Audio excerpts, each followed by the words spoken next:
Hello guys, स्वागत है आपका हमारे जनीना फैमिली ब्लॉग में। और आजकल लगता है जैसे एक परेशानी ख़त्म नहीं होती, दूसरी आ जाती है। और जब हम मसीह में होते हैं ना, तो कभी कभी सोचते हैं प्रभु कब तक, लेकिन इस सब के बीच प्रभु कुछ सिखा रहे होते हैं। और आज वही बात आप सबसे बांटना चाहती हूँ। जब घर में तनाव हो, हम सोचते हैं विश्वासी के घरों में शांति होनी चाहिए, लेकिन असल में हम भी इंसान हैं। फर्क इतना है कि हम इन बातों को कैसे संभालते हैं। जब गुस्सा आता है, जवाब देने का मन करता है, उस समय मैंने सीखा चुप रहना भी एक जीत है। मसीह ने सिखाया कोमल उत्तर क्रोध को शांत करता है। नीति वचन 15:1 में लिखा हुआ है ये। जब हालात बेकाबू हो जाते हैं, आजकल ना एकदम ऐसी हो गया, मतलब एक चीज़ को जैसे तैसा संभालो नहीं ना कि दूसरा मुसीबत सिर में आ जाता है, तो इतना परेशान लगता है कि समझ में नहीं आता है क्या करें हम लोग। कभी कभी लगता है अब और नहीं सहा जाता, लेकिन वही परमेश्वर सिखा रहे होते हैं, तू अकेली नहीं है, मैं हूँ। मैंने कई बार अंदर से टूट कर कहा अब नहीं होता मुझसे, लेकिन वहीं पर एक आवाज़ आई, मैं तेरे साथ हूँ, तू थकी हुई है, हारी हुई नहीं। जब भरोसा डगमगाए, कई बार होता है ना कि हम लोग भरोसा करते हैं परमेश्वर के ऊपर, लेकिन लगता है कोई नहीं सुनता, कोई नहीं है। कभी कभी ऐसा भी हुआ, विश्वास डगमगाया, सोचा क्या फ़ायदा इन सब का, कोई सुनता ही नहीं। लेकिन फिर बाइबल के शब्दों ने पकड़ लिया, जो मुझ पर विश्वास करेगा वह लज्जित ना होगा। तब समझ में आया, भरोसा हालात पर नहीं, परमेश्वर के वचन पर रखना चाहिए। लेकिन हम लोग बस हालातों को देख के डरते रहते हैं ना कि क्या करें, कैसे करें। लेकिन हम लोग को सिर्फ परमेश्वर के ऊपर, मतलब परमेश्वर के वचन पे ही भरोसा रखना चाहिए।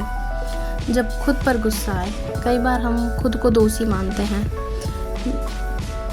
मैंने फिर गुस्से में कुछ कह दिया, जैसे हम लोग कुछ बोल देते हैं किसी को, लेकिन हम सच्चे दिल से माफ़ी मांगते हैं तो वह क्षमा कर देता है। परमेश्वर फिर हमको क्षमा कर देते हैं। जैसे वचन में भी लिखा है ना कि वो कई बार गिरते तो हैं विश्वासी लोग, लेकिन परमेश्वर उठा लेते हैं, गिरने नहीं देते उनको। गिरते हैं लेकिन फिर उठा के खड़ा कर देते हैं। मैंने सीखा खुद को कोसने से बेहतर है परमेश्वर के पास जाकर बदलने की दुआ करना। जब कोई ना समझे, जब कोई हम लोग को समझता ही नहीं है ना, हम लोग एक तो इतना परेशान होते हैं और ऊपर से ये वो, कोई कुछ सुना के चले जा रहा है, कोई कुछ बोल के चले जा रहा है। ये सब सोच सोच के ना बहुत परेशान लग जाता है जब कोई हमारी तकलीफ़ को नहीं समझता। लेकिन याद रखना, यहोवा मन की बातों को जानता है और परमेश्वर ना हमारी हर भावनाओं को जानता है। हम अकेले नहीं हैं। हम जो आंसू किसी ने नहीं देखे वो परमेश्वर ने देखे हैं। अगर घर में शांति नहीं है तो वह हमें नम्रता और क्षमा बोने की ज़रूरत है। हर दिन घर को प्रार्थना से ढक दो। प्रार्थना सिर्फ शब्द नहीं है, वो घर की रक्षा का ढाल है। हमारा मसीह जीवन आसान नहीं है, लेकिन इस जीवन में परमेश्वर हमें इन परिस्थितियों से ना गुजरने देते हैं परमेश्वर हमको, ताकि हम मजबूत बने और सुधरें। इसलिए जब परेशानी आए, रुकिए, संभलिए और परमेश्वर से पूछिए, प्रभु आप मुझे क्या सिखा रहे हैं। तब आप देखेंगे मुसीबतें भी आपकी गवाही बन जाएगी। और जब हम परमेश्वर की आवाज़ सुनेंगे ना, तो मन खुशी और आनंद से भर जाएगा। और हमारे ऊपर ना वैसे भी बहुत सारी जिम्मेदारी रहती है ना। जब हम लोग जब ऐसे परिवार में रहते हैं तो पूरे परिवार को संभालना पड़ता है हर परिस्थिति में। तो परमेश्वर हमसे यही चाहते हैं कि हम पूरे परिवार को अच्छे से संभालें, बिना कुड़कुड़ाए, बिना बुड़बुड़ाए। और आज का वचन कैसे लगा मेरे को ज़रूर बताना कमेंट करके। और अगर वीडियो पसंद आए तो लाइक, शेयर और सब्सक्राइब ज़रूर करना। और यहाँ पे ना हम लोगों ने सामान ला के रखे थे 2-3 दिन पहले, तो वो बस ऐसे ही रखा हुआ था यहाँ डब्बा में। और इसको जो मैं उस समय से धोई थी ना, यहाँ पे जो बिछाई थी उसको, तो वो ऐसे ही पड़ा हुआ था। बहुत दिन से इतना बिजी चल रहा है ना हम लोग, और एकदम परेशानी, तो इधर उतना ध्यान नहीं दे पा रही कामों में, तो सब घर एकदम बिखर सा गया है। तो वही सोच रही हूँ। और आज ये संडे का ब्लॉग है। मीटिंग से आने के बाद जो मैं काम कर रही थी वो सब दिखा रही हूँ। तो मैं सोची इसको भी बिछा देती हूँ अच्छे से, नहीं तो फिर किचन में रखा है ना तो पूरा तेल हो जाएगा। तो ये छोटा सा था जिसको मैं पहले बिछा के ऐसे ही रख दी थी, तो अभी मैं इसको हटा लेती हूँ यहाँ से और इसको पोंछ ली हूँ मैं गीला कपड़ा से। गीला कपड़ा से पोंछी ना तो थोड़ा पानी पानी सा इसमें पोंछ ली हूँ अच्छा से। और अब मैं इसको यहाँ पे बिछा के थोड़ा सा इसको ठीक कर देती हूँ। सब सामान इधर उधर पड़ा है और यहाँ तो इतना ज़्यादा गर्मी है ना अभी।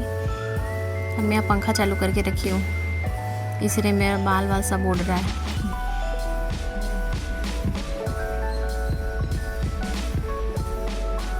अब ये ठीक लगा, नहीं तो एकदम इधर वो सामान पूरा फैला हुआ था।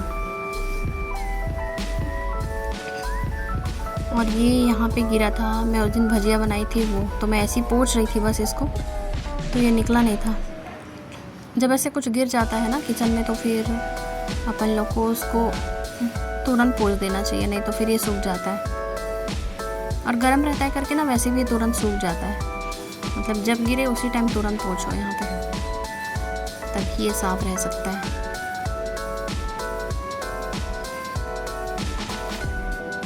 और अभी बहुत सारा काम है मेरे पास, कपड़ा धोना है। मीटिंग से आने के बाद हम लोग खाना खाए, उसके बाद से बस मैं काम में ही लगी हूँ।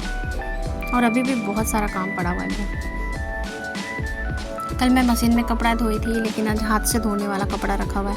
आज ना मैं सवेरे मीटिंग जाते समय एक कपड़ा निकाली और उसको आयरन कर ली थी। आधा कपड़ा आयरन हो गया था, बस एक कुर्ती बचा हुआ था। फिर उसके बाद देखी कि उसमें ना एक दाग लगा हुआ है। उस दिन मैं उस कपड़े को ना पार्टी में पहन के गई थी, तो फिर उसको फिर मैं हटाई, उसके बाद दूसरा कपड़ा पहनी आज। तो वो वाला कपड़ा भी मैं गंदा में रखी हूँ, तो उसको भी धोना है मेरे को।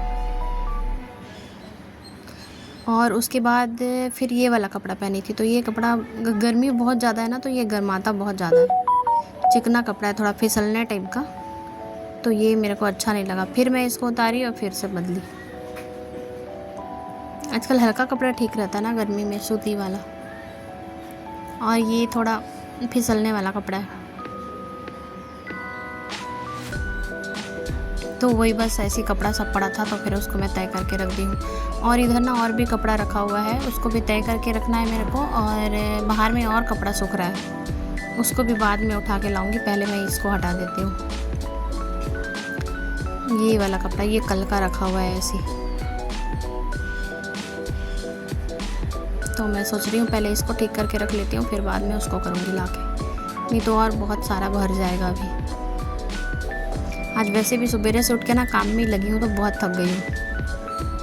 लेकिन वही है ना, जब हम लोग परमेश्वर का वचन सुनते हैं ना, मतलब परमेश्वर से जब कोई आवाज़ सुन लेते हैं ना, तो वो हमारा सब थकान दूर हो जाता है। मतलब एक अलग सा ताकत मिल जाता है हम लोग को। इसीलिए परमेश्वर का वचन, मतलब परमेश्वर से सुनना बहुत ज़रूरी है। और परमेश्वर क्या है, बोलने वाले परमेश्वर, वो हमेशा बात करते हैं, उनको बात करना अच्छा लगता है। असल में वो हमको बनाए इसलिए हैं कि वो हमसे संगति करें, उनको हमसे बात करना, हमारे पास रहना बहुत अच्छा लगता है। और जैसे वचन में भी लिखा था ना, मत्ती में है शायद, जब वो बादल वाला एक जगह है ना, क्या वाला वचन था मेरे को अच्छे से याद नहीं आ रहा, तो वहाँ पर था आकाशवाणी होता है ना कि इसकी सुनो, ये मेरा प्रिय पुत्र है बोल के। तो फिर वही, मतलब परमेश्वर से ही सुनना बहुत ज़रूरी है। इसीलिए जब भी कोई मुसीबत आए, परेशानी आए, उसके पीछे ना कुछ कारण ज़रूर होता है, तो इसीलिए हमको ढूंढना पड़ता है। तो हमको बस परमेश्वर के पास बैठना है और उनसे पूछना है, बताते ज़रूर है वो।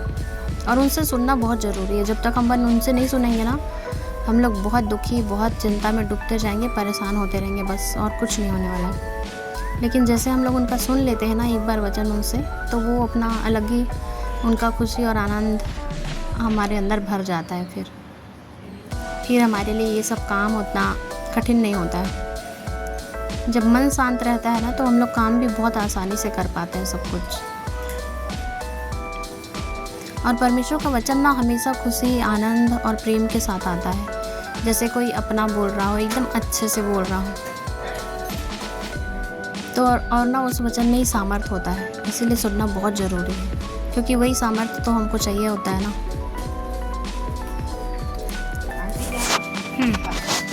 तो बस मैं जो भी कर पा रही हूँ ना, तो ये सिर्फ परमेश्वर का अनुग्रह और दया ही है। मतलब उन्हीं का सामर्थ है जिससे सब कुछ हो पाता है। नहीं तो मैं वैसे बहुत चिंता लग जाता है मेरे को, थोड़ा सा कुछ होता ना मैं बहुत ज़्यादा परेशान हो जाती हूँ। वही बात, वही चीज़ मेरे दिमाग में दिन रात एकदम घूमने लग जाता है। लेकिन उन सब चीज़ों से छुटकारा पाने का सिर्फ एक ही रास्ता है, और वो है प्रभु यीशु मसीह। उनके पास बैठो, उनका सुनो, उनको बताओ, उनसे बात करो बस। और किसी चीज़ से हमको शांति नहीं मिलता है। और ये देखो जेनी आजकल अपनी गुड़िया को लेके बैठी है, गर्मी का छुट्टी है ना बच्चों का, तो और मैं यहाँ पर वही बाइबल पढ़ रही थी थोड़ा सा। तो ठीक है गाइस, आज के लिए बस इतना ही। बाय बाय, अपना ध्यान रखना, खुश रहना।